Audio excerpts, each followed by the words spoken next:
ঢাকা 17 আসনেও নির্বাচন করবেন তারেক রহমান। মনোনয়নপত্র সংগ্রহ, দেশকে অস্থির করে ভোট বানচালের অপচেষ্টা দেখছেন মির্জা ফখরুল।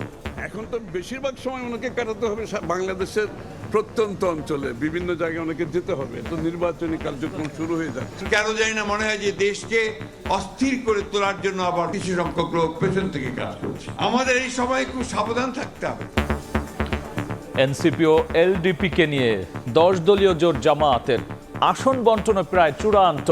ভোটাধিকার হরণের চেষ্টা হলে রুখে দেয়ার হুঁশিয়ারি। একসাথে আমরা কাজ করে আসছিলাম, তার সাথে আজকে আরো দুটি দল আমাদের সাথে সম্পৃক্ত হয়েছে, এলডিপি এবং এনসিপি। এটা আমাদের একটি মজবুত নির্বাচনী সমঝোতা। দেখছিলেন প্রধান শিরোনাম।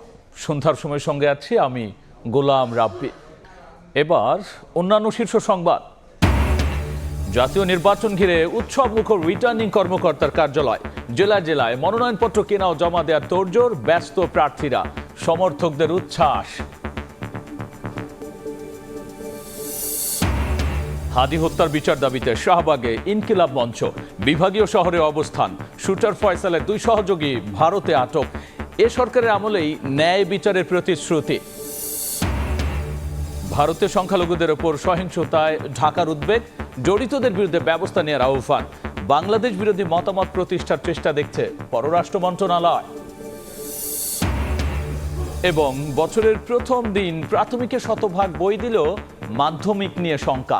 জানুয়ারির মাঝামাঝি পাওয়ার আশা শিক্ষা উপদেষ্টার, অব্যবস্থাপনা হলে কঠোর ব্যবস্থার হুঁশিয়ারি।